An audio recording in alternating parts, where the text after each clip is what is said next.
Welcome to Distribution Talk with Jason Bader, the show where we dive into the stories, struggles, and solutions from business owners and thought leaders in the wholesale distribution market. Hi friends, Jason here.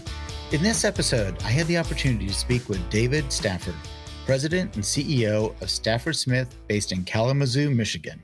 Stafford-Smith is a third-generation food equipment distribution organization with 19 locations over 11 states.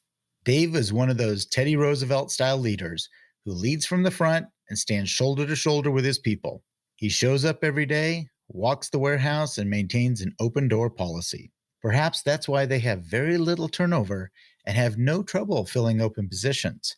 This is not something most distributors can say these days. All in all, Stafford-Smith is another great example of why I love privately held family distribution. This episode of Distribution Talk is sponsored by InSequel Distribution Software. InSequel prides themselves on their rapid response customer support team. They maintain a very low 1 customer support person per 20 user ratio. Now, I have a long history with this company. I met the lead developer several years ago when he attended my inventory management seminar. He didn't just attend, he absorbed the content.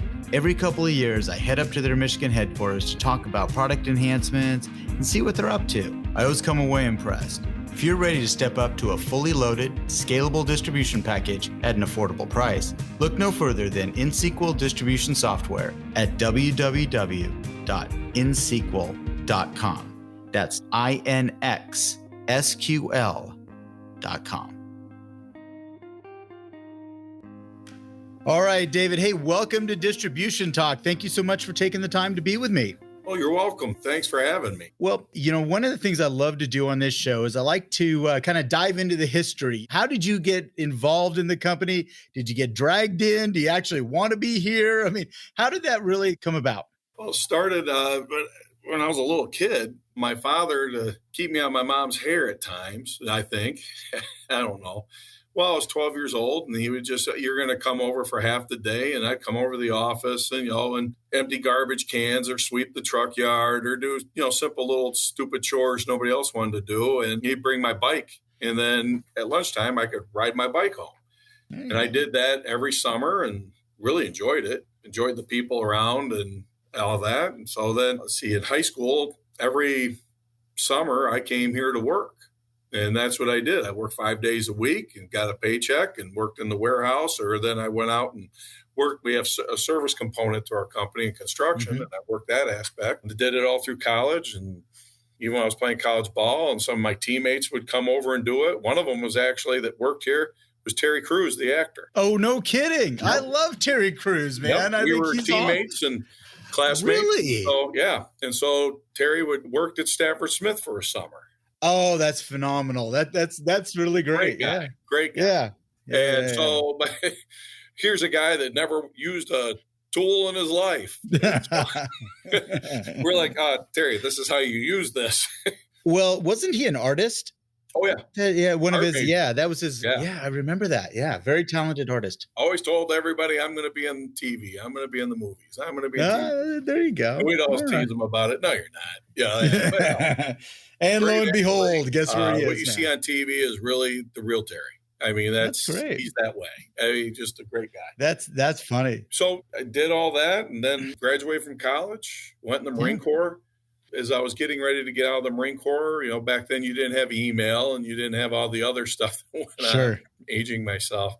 So I wrote my dad a letter and said I'd done an internship in the industry for a manufacturer during college and said, instead of working at the office here, and just said, dude, you got a job and, like to come work for the family business. And I always kind of had a desire, always listened to my dad, my grandfather, and always asked him a lot of questions.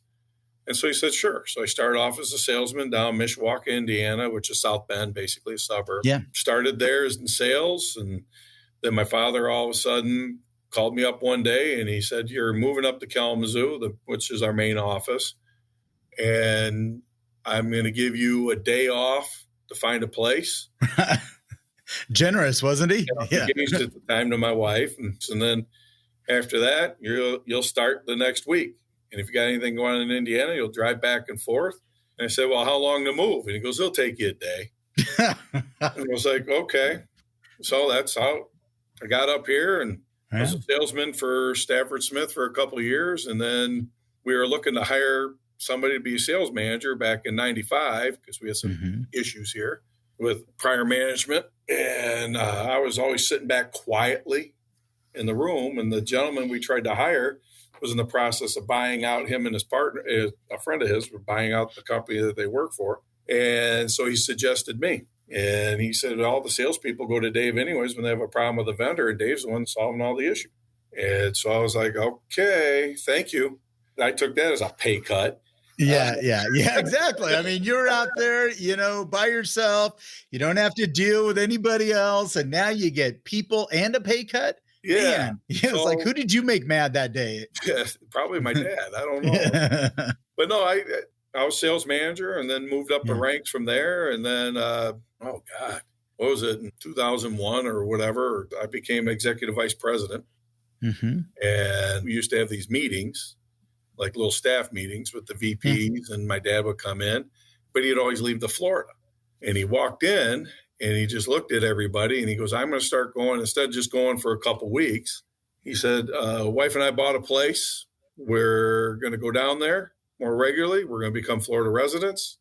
Dave's in charge. You all answer to Dave. If you've got a problem, get out. And he walked out. And that's all he said. That's how he prepped I knew he was going to do it, but I didn't know he was going to do it that way.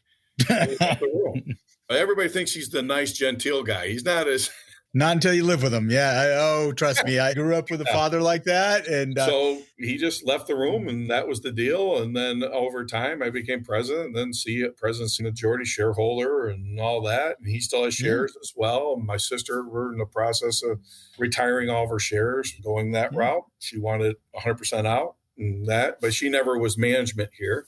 I hold all the corporate officer positions, for the company. And then he and I are the only two board members. So we've been that way forever. When I started, we were a small company, $19.5 million. We're predominantly all supermarket business. 80% of our volume was in supermarkets. And that was on the refrigeration construction side? Refrigeration. Selling the store fixtures and everything like that. And I sold a lot of that too. I migrated there because that's what I grew up doing, is moving these cases around and installing them, sweating copper and doing all that. So I understood it real well. Well, we were at an FMI, and as you could see back, this was in the mid-90s, early mid-90s, I could just see that there was going to be a problem with the supermarket business because you get this big seven, Walmart, Myers, Target. You could see everybody in the supermarket. And at that time, Kmart was one of them. And it was going to be harder on the independent. And approached my dad and I said, we always did food service, but it wasn't as big. And it was growing since I got into it. When I started, we were the third or fourth largest dealer in the state of Michigan. And I told him I want to be number one. And I want to do it in 5 years.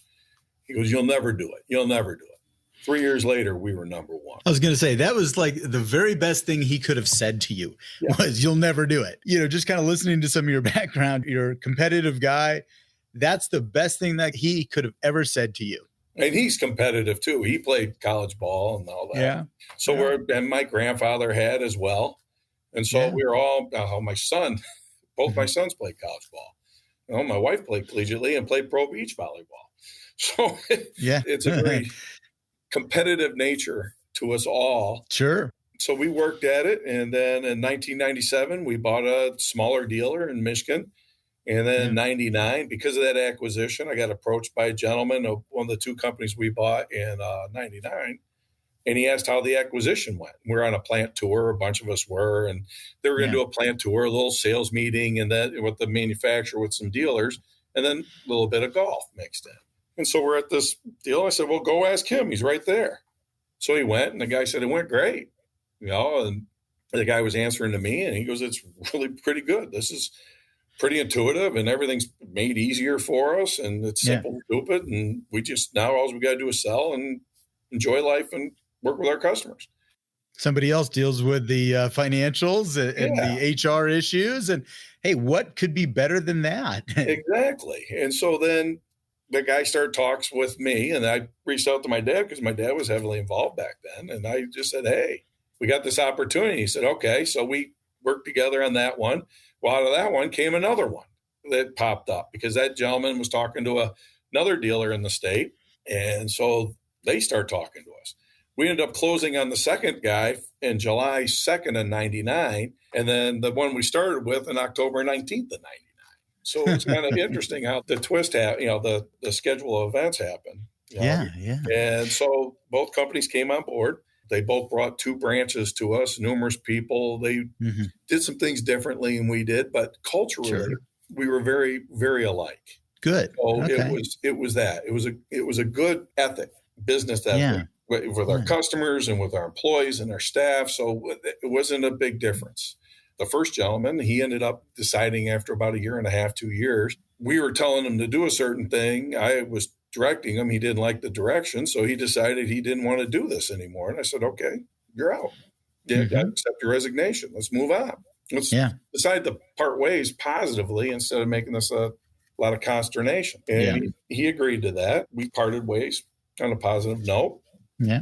And then the other gentleman, who is the president of the other company that we had acquired, he's still with us today. And he's one of our vice presidents. And we only have 3 vice presidents in the whole company. I don't want to have anything more than that. It's a very flat chart, which works out a lot better. David, it's kind of interesting when you look at those 2 acquisitions. I think you and I have talked about this before, that it's hard to be an employee once you've been the employer. I'll put it that way. That's the easiest way to put it. And so you have a couple different personalities. So good, bad, and the ugly of acquisition. I mean, you've been through those 2, and I assume there were some more down the line. Did you do more? Oh, good. 3, you kind of learned your lesson after that. You said, I don't know about the this. The one in 97, it wasn't a family business. It was 2 guys, and one guy was family and one guy wasn't, but they were whatever. They were the tougher one to manage. The other 2 were family owned and operated businesses. So when you were actually, like you said, it is hard, even if it's family. But I found with the fact, Merritt, that these other 2 gentlemen were family members and they had been led by a family member prior. Probably a similar upbringing as, you start in the warehouse, you'll work your way up. Yeah, they were more malleable to what was going on. When we got the one gentleman, he just wanted to spend time in a showroom. He didn't want to go out and see customers. Doesn't work for us. Okay. We don't even have showrooms. So we're not doing that's going to be a real tough sell there. Yeah, this is going to be a cultural issue for you. But the other, Tom, who's our vice president of national accounts, is great. Yeah. He had a dad and an uncle he had to deal with when we did the acquisition, and they were involved in the acquisition as well. So it was an easier deal. And my wife always calls him the yin to my yang. We work together so well because I'm probably more intense or more driven, and he can kind of sit there and, okay, let's think about this. And so we both but we feed off of each other because when one goes the other direction, the other one's on the other side of the fence. Yeah. So it's been really good, but we can share because we have like stories in life. Absolutely. So you've got common experiences. Like. Sure. You have to deal with a dad or a family member. And it's kind of funny when we talk about the stuff and he'll reiterate stories that he remembers with his dad and his uncle. And you just start cracking up because it's the funniest thing in the world. And you can see, you almost look in the mirror when you're talking to him because it's like, okay, I had something like that. Man, I do the same thing. I do the same thing with clients all the time, and especially younger ones. That's the funny part is when I'll get an opportunity to work with that next generation who might be in their 20s and 30s and say, hey, man, I lived through it. Trust me, it's going to be okay. And just here's some things to think about. It's really fun to get to relate to that and share a couple of stories and then like their eyes get wide. And it's like, well, yeah, it happens to us too, man. Well, it's been great. And then after those acquisitions, and then we got, the dealer of the year in 2001. And we were always very good as a company. And Dad and I were that way of being under the radar, so to speak. We get large projects, do everything else we did, but we kind of stayed out of the light. And it was, anonymity was not a bad tool for us. Oh, I know a lot of folks that do that. Yeah. And then when we got dealer of the year, we both said it in our acceptance speeches. Thanks for putting us in the light. And we love to hide in the shadows. But now we've grown. My father then after about 2002, and when he started stepping away more, And it got to the point about 15 years ago. Yeah, he decided, you run it. You're the guy. I'm here for you if you need me, but you do everything. And he didn't. It was really nice. A lot of family businesses, the parent will come in and try to lord in or try to override or stick their nose, and you get a lot of altercation and arguments and angst and anxiety because of the family dynamic. And it affects the employees as well. It affects them more so than it does the individuals. He was very good at just, I'm in Florida, I'm gone, I'm out of your hair. I mean, we still talk. We're very close. So we still talk all the time, but we talk about the garbage going on the TV and sports or whatever else, or the grandkids. He always wants to know about the grandkids, what they're doing. And so that's where most of our discussions are. And so it's been very nice. And he'll always ask me, how's it going? It's going great. I send him information on occasion, but he trusts. It was a full-born trust. He knew I was doing everything that had to be done. And we're very asimilar in how we do things. In some ways, it's just I can multitask better than he can and handle more at one time. And he didn't. He was more focused at the moment. And so it was just our difference of opinion. I test that to my mother, to me. I got that. I got the brains from mom. That's from dad. But, it was just, we still tease each other and that. Matter of fact, today was the first day in a month and a half he stopped by in the office. And he actually stopped by. I was having a meeting with some people in my office. He knocked on the door, and I even said, even that. And I made a comment, smart remark. And he opened the door and he goes, hey, that's me. Like that. I could tell by the knock who it was. And it was really funny. And all he wanted is, they were down in Florida and we had picked up a package from their front door, and he wanted the package back, his fly rod. That's all he wanted. That's all he wanted. He didn't want to talk about business. He goes, I want my fly rod. Well, wait, I'm not done with something yet. Can I just have the keys to your car? You're not getting in my car. No. Like that. God knows what you'll do to it, because we do play jokes on each other a lot. So I wasn't going to leave him alone with my car. So God knows what would be in my car when I got in it, or what would be removed from my car. Right. It's a joke. Hey, I took your golf shoes. Exactly. League tonight. You think that's funny? But no, so it's been a really good time. And then I decided not to go the acquisition route. So what we started doing is, as we were knocking down more and more stadium work, where we knocked down a stadium, we started to migrate and check out that marketplace. And then we appeared like a cockroach coming into the light in that market. And all of a sudden, here we are. So I always attested us to being like a cockroach company. We'd show up after being there for a while, and we're here to stay, and you're not going to get rid of us type thing. Oh, just jokingly. But then over time as well, started getting approached by individuals that had a team of people, or individuals that could put together a team, that approached me, and they knew about our company, knew what we were doing, reputation, how we deal with employees is really, I think, the biggest thing about us. Not just, everybody's got volume, everybody's got price, everybody's got benefits and all this, but not everybody treats people the same. So these people would, call, and they'd done the research, and they would call me up on the phone, and we'd work on it. And then next thing you know, we're opening a branch in this market. Next thing you know, we're in that market. Next thing you know, we're in these two markets. And that's really how we did it. We did it all organic, and it's been a lot of fun. And then out of that, you get some good leadership that comes into the company, regional managers, general managers that handle those territories, but they're great. I mean, they got different mindsets, different ideas. We meet, we talk. I don't micromanage these people. Ironically, everybody would think I would be one. I leave them to run their business, but then they got to give me a weekly report. There's some simple things they got to do. Sure. Yeah. And then if there's something comes up, or I read something or whatever, I talk to them. But got to let them, and I'm always here to support them and back them up and do the best I can do to help them, from corporate. But I fly around the country. I couldn't do it last year, obviously. Nope. And you didn't want to. But I fly around. I go visit the offices. I'm happy to see customers. I'd rather see a customer sit here in the office in Kalamazoo, I'll tell you. Yeah. I think they're I'm getting stir crazy, Dave. I'm telling you, I am. It's funny. I thought maybe I would be okay staying at home, doing Zoom stuff and all that stuff. Getting a little stir crazy. I kind of missed the road a little bit. Yeah. So it's been It's been really good, though. It really has. And it's turned out positively. And we have 90 plus of millennials that work for us now. And Gen Z combined. And it's really nice to have them. And we don't have a turnover ratio with them. They stay. Yeah, it's not quite half, but they're growing quickly. Yeah, they are. Yeah. And we're at 227 now because of the new thing I'm doing. I'm not going to say anything. Okay, that's all right. That's okay. But got to keep some secrets, man.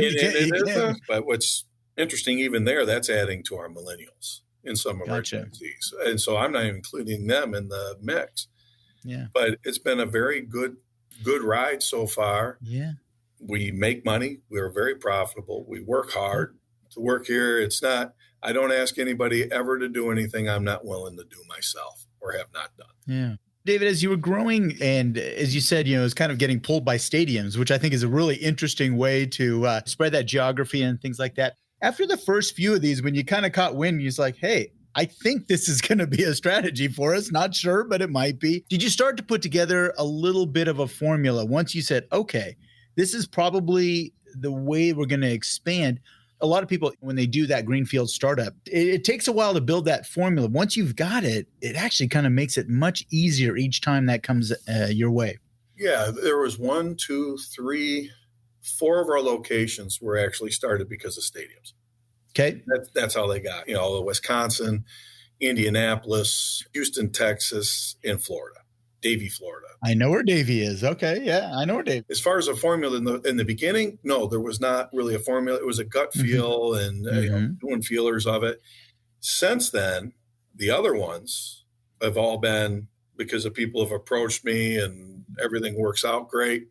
The formula is really, I have to feel with these people or what's going on. I got to feel it's the right decision. Make sure that we're not overlapping this office to that office and robbing Peter to pay Paul and causing an existing location to fail or to have a partial failure or a loss because you're just trying to add to add.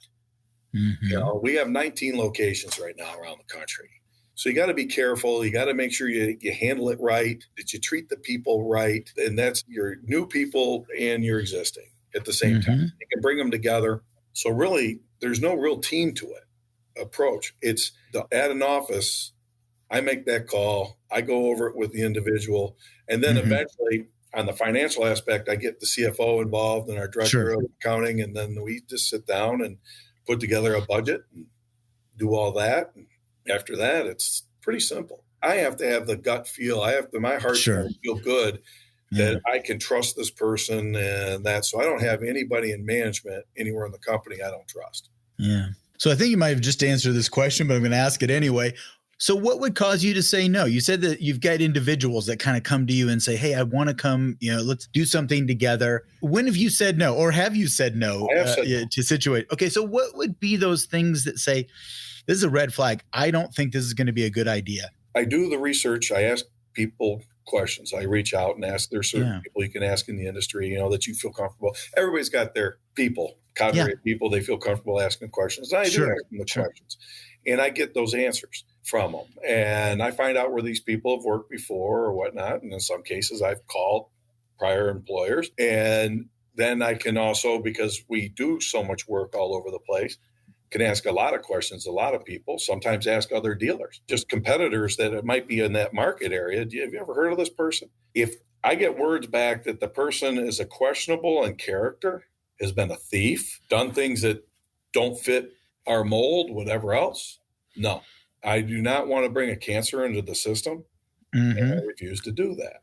In some cases, it's because it's too geographically close to the other location, so I don't want to do that. When talking to the individual or individuals, what I got to do is I got to have the good feel that this individual understands how we're structured as a company, how we run. And I got to have that feeling that they are going to assimilate and be able to function within the parameters of our policies, procedures, and protocols. And if I don't feel that they're going to be able to do that, it's not going to work. We all got homework assignments and assignments we got to do, or whatever you want to call it. But why bring on one that's just going to be a project that's going to be the project that never stops giving and is a pain to you? You don't want that. Yeah. No. Even if that person's a rock star and they've got this book of business, I've seen this before, and you're so tempted to say, well, I think I can fix them. I think I can work with them. And it just blows up every time. It's rough. But what was it, the 18 Super Bowl when they interviewed Bill Belichick? Remember that? I do. I don't need the superstar. I just need players. They're going to play in this system, and we can win. And that was the best analogy I can ever do. And that's what I look for. Business is a game.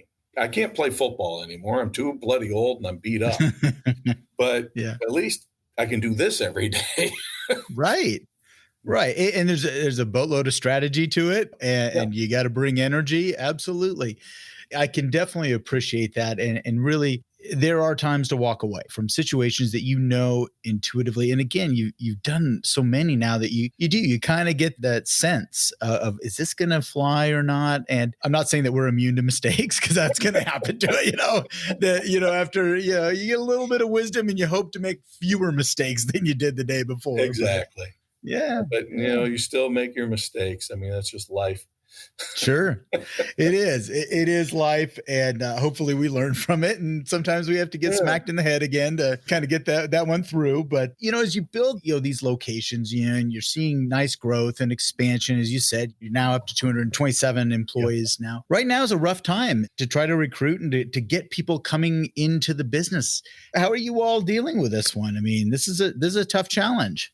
Well, through COVID, we got the PPP, and a lot of companies did. Yeah. With or without the PPP, we were not laying off, furloughing, pay cutting benefits of anybody, and we did not. And so everybody was full boat through the whole deal. Now we had some people work from home. Some people still came to the office. We're an essential business, especially because of our refrigeration component and the service side. So it's ironic, our techs, and I don't list that part of our business in the distribution jobs. I kind of keep that separate because it's not related, but not one of them got so much as a sniffle during the whole deal. Nobody had a problem, any health issues. And these individuals, my hat's off to them. They were there every day. I was here every day because I was not going to ask them, again, to do something that I wasn't willing to do. And, I could sit at home and run the company from home. Yeah, I can, but it wasn't fair to them that I was going to do that. And I was asking them to go out there in the harm's way. So I'd swing by and stop by at a service call and just, hey, how you doing? I need to get something up the ladder. I'd help them get it up the ladder real quick or whatnot. Don't have to do that, but it made them feel better that I was there instead of hiding in my office at home. Plus, if you're trying to work from home, your wife's always knocking on the door and watching. So it doesn't work. Oh, I was going to say, there's a very good reason, David, why I have an office outside of my home.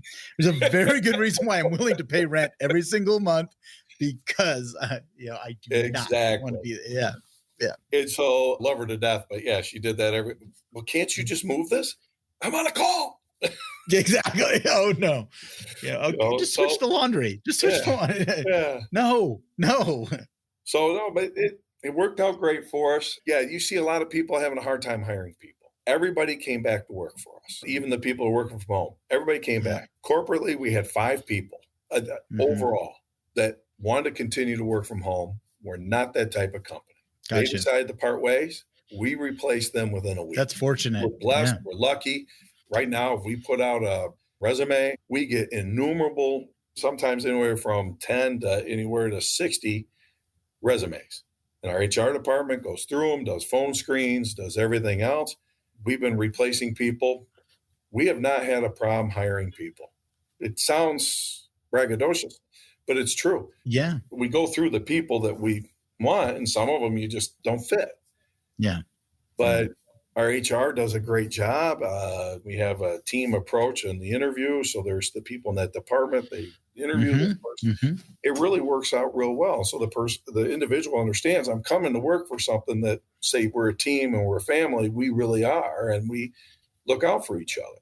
And so it makes everybody happy. And then the worst part of their interview is they got to deal with me at the end when they come on. But, that's not a bad thing. It's just talking to them and saying, hey, this is who I am. And this is my expectation, but I'm not going to ask you to do anything else. And if you got a question, any question at all, you can call me at any time of the day and night. And people test it, and I answer the phone like an idiot.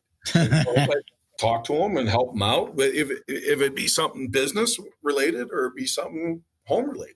It's interesting, Dave. A friend of mine just recently completed a tour. A guy named Dirk Beveridge completed a tour around the United States on his We Supply America RV and whatnot. And he would speak to a lot of the folks that have been drivers for companies and things like that. One of the things that they appreciated the most was that access to the key decision maker. And that really provides a tremendous amount of job satisfaction and loyalty to the organization, is if they can call you and you answer, as you just said, that you answer that phone for better or for worse, but you'll answer that phone. And I think that sometimes is a missing component in a lot of our companies, especially when you start to get up over 200 employees, get to your size, there's a mental shift, and they kind of forget how important that is to have that open access to that front line. That's a big deal. Well, they're the ones that do all the blocking and tackling. Totally. I couldn't agree with you more. They do all the heavy lifting. Yep. You better make sure that you know who they are. My grandfather had an open door policy. My father and I do too. Yeah. So anybody can come in, walk in, shut the door, and unload.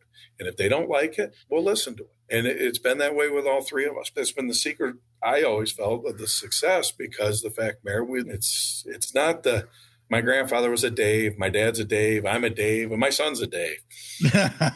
So they're coming into the Dave room. That's it. They come in to see the Daves. My dad and I would always say it's not the Dave and Dave show when we're both here together. Gotcha. It takes a village. And so we all need to do this together. But again, he had an adage and I adopted it. Business is not a democracy. And there comes a time where somebody has to be the head coach, general manager, and owner. And say, we're running around the right end. Yeah. Right, wrong, or indifferent, that's what we're doing. Yep. And he would use the analogy. He was a baseball player in college. So he'd use the analogy, we're throwing the fastball. That's it. Yeah. I use the football analogy. But the analogy is still consistent. Right. There is a head coach. Yeah. There's a head coach. If it doesn't work, then we'll just adapt and overcome to it. But this is what we're going to do. I've had folks that I've worked with, companies that I've coached, and had owners who really wanted to find ways to get hands off. And so they would open it up to committee, or they would try to put everything in the hands of their leadership team, or however, they wanted to structure it. And it just was not successful. And I saw that the folks, especially that second level, was craving that leader. Because this particular leader, would pull the leaving the area for 2 or 3 months at a time and whatnot, and expect that leadership team to do well. And they did okay. But one of the things that always stuck with me is this one individual, she would say, we just really like it when he's around. Yeah. And I thought, that's important. That's just something to always remember, that if you are in a privately held company or in a tight family held company, the leader is important. And more than just even calling the plays, it's just being present to support them. Walking around talking to people. How their night was.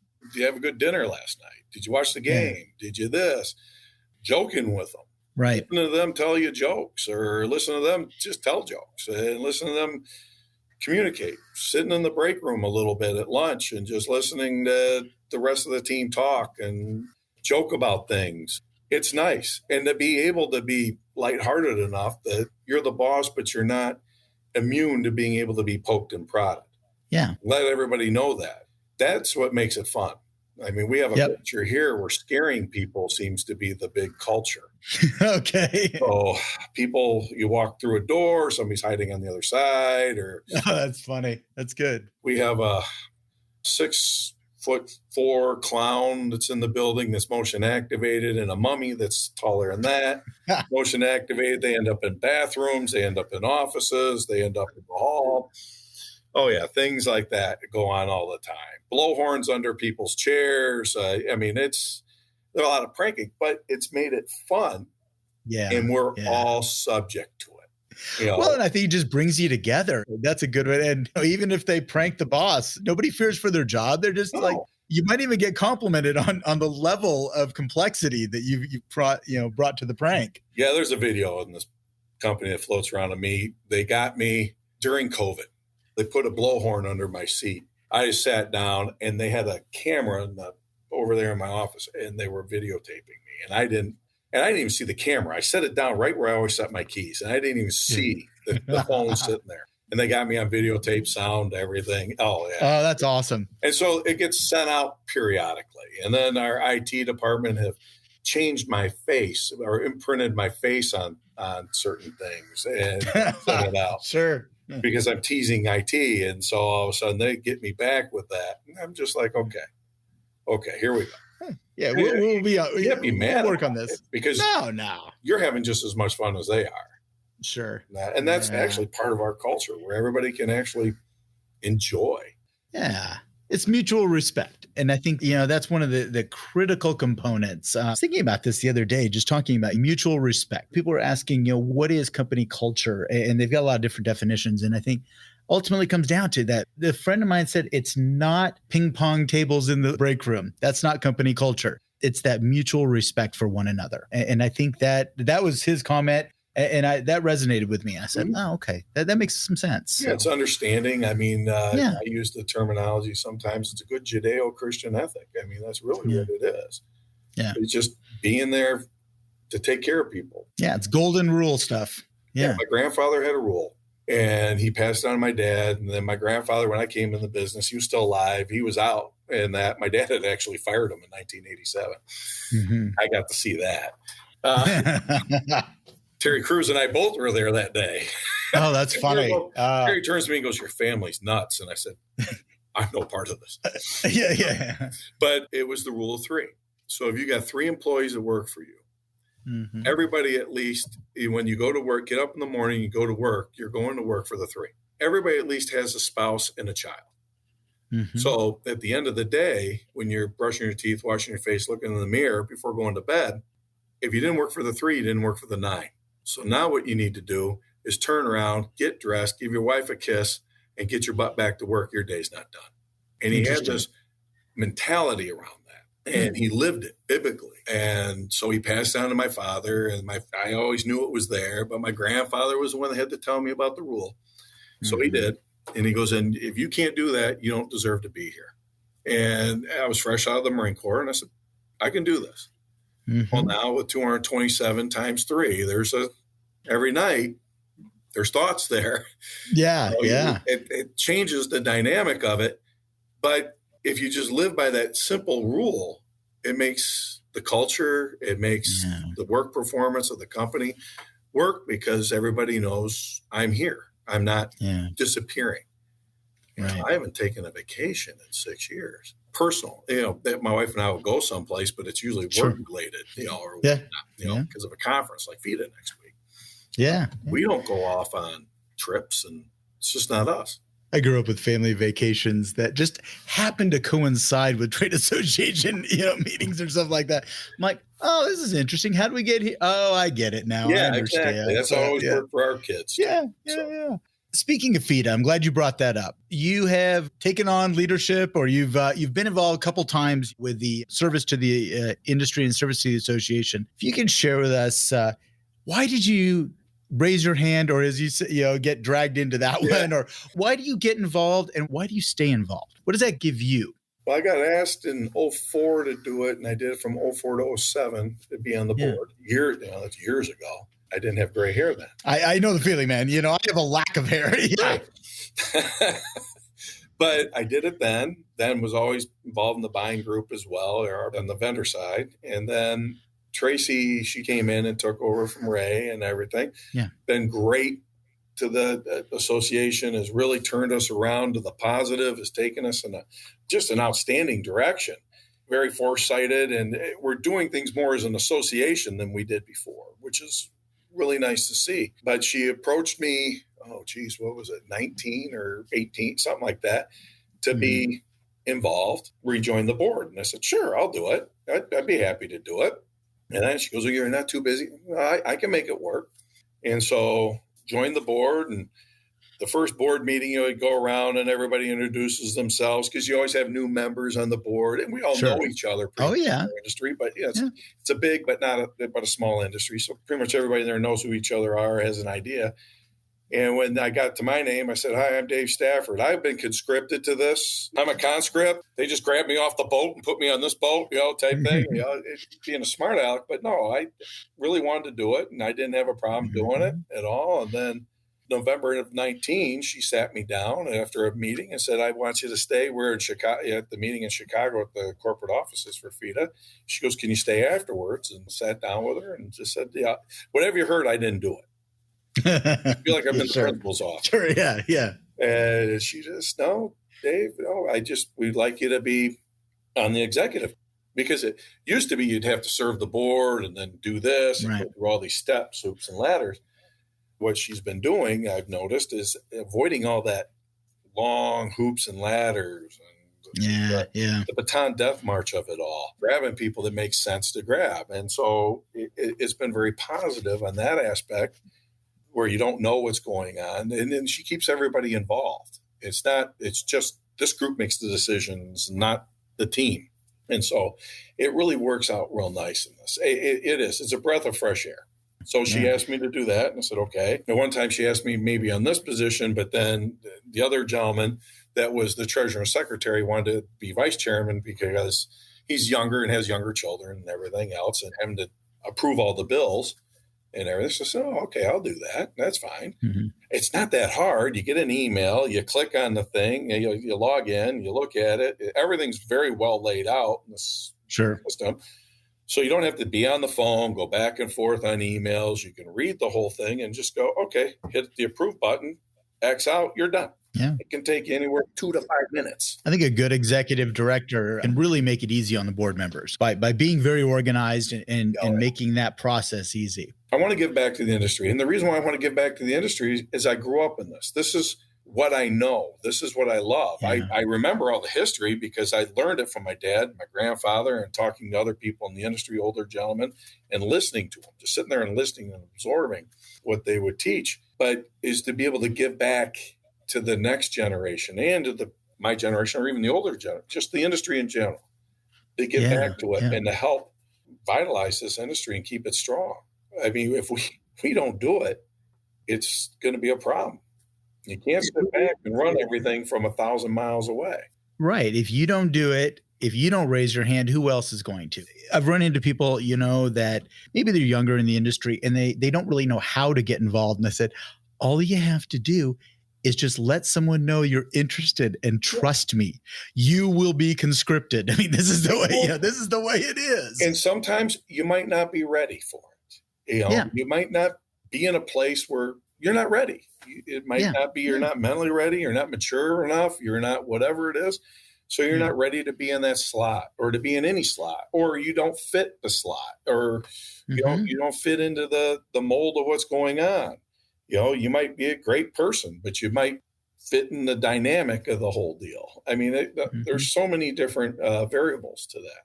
So it's been very positive. It's just been nice to see everything she's done. I mean, our meetings are now, they got more meat on the bone. We're actually doing more than just being there. It's not a vacation anymore. We're there to have a meeting. We don't need It's not a golf trip with a little bit of a meeting added on to that. So I love playing golf. I'm the first one. Me too. I hear you. I mean, but you gotta, when you're there at business, let's get that done. If I want to go on a golf trip, I'll go on a golf trip. Whatever else. If I want to play golf, I did tease her. I said, because there's golf that goes on at FIDA conference. They're always of course. I said, well, you just recused me from being able to play golf and disappear for half the day with a vendor. And she said, you can't do that this year. Oh, I'm kind of debating my whole. What did I get myself into here? I was like, I'm okay with that. Yeah. It didn't bother me a bit. And so I keep on teasing her. I got a tea time on this day. No, you don't. Well, I don't know. I mean, she's like, shut up. Yeah, she needs a little good natured ribbing there. But it's been, it's been real positive. It really has been positive. Sounds like it. Yeah. Well, hey, David, you've been so generous with your time. I really appreciate this. And, it's been a lot of fun catching up here and learning a little bit about your story here. And again, thank you for, serving that industry and being willing to step up and serve. I think that's just a big big deal. I can't say enough about that. That's really an important piece of being a part of an industry, is to being able to raise your hand and really be involved. So Thanks for your time. It's been a pleasure. I look forward to speaking with you another time. Oh, that'd be great. I look forward to it. Reach out anytime. Thank you for listening. If you liked what you heard, consider hitting that subscribe button. Links to sponsors, products, and services mentioned during this episode can be found in the show description area on your podcast application or at www.distributiontalk.com. Distribution Talk is edited and mixed by Andrea Klunder and Edwin Ruiz at the Creative Imposter Studios. This episode was brought to you by my company, The Distribution Team. We are a consulting services firm dedicated to helping wholesale distribution clients remove barriers to profitability, generate wealth, and achieve personal goals. To learn more about how we can help your company succeed, check us out at www.thedistributionteam.com.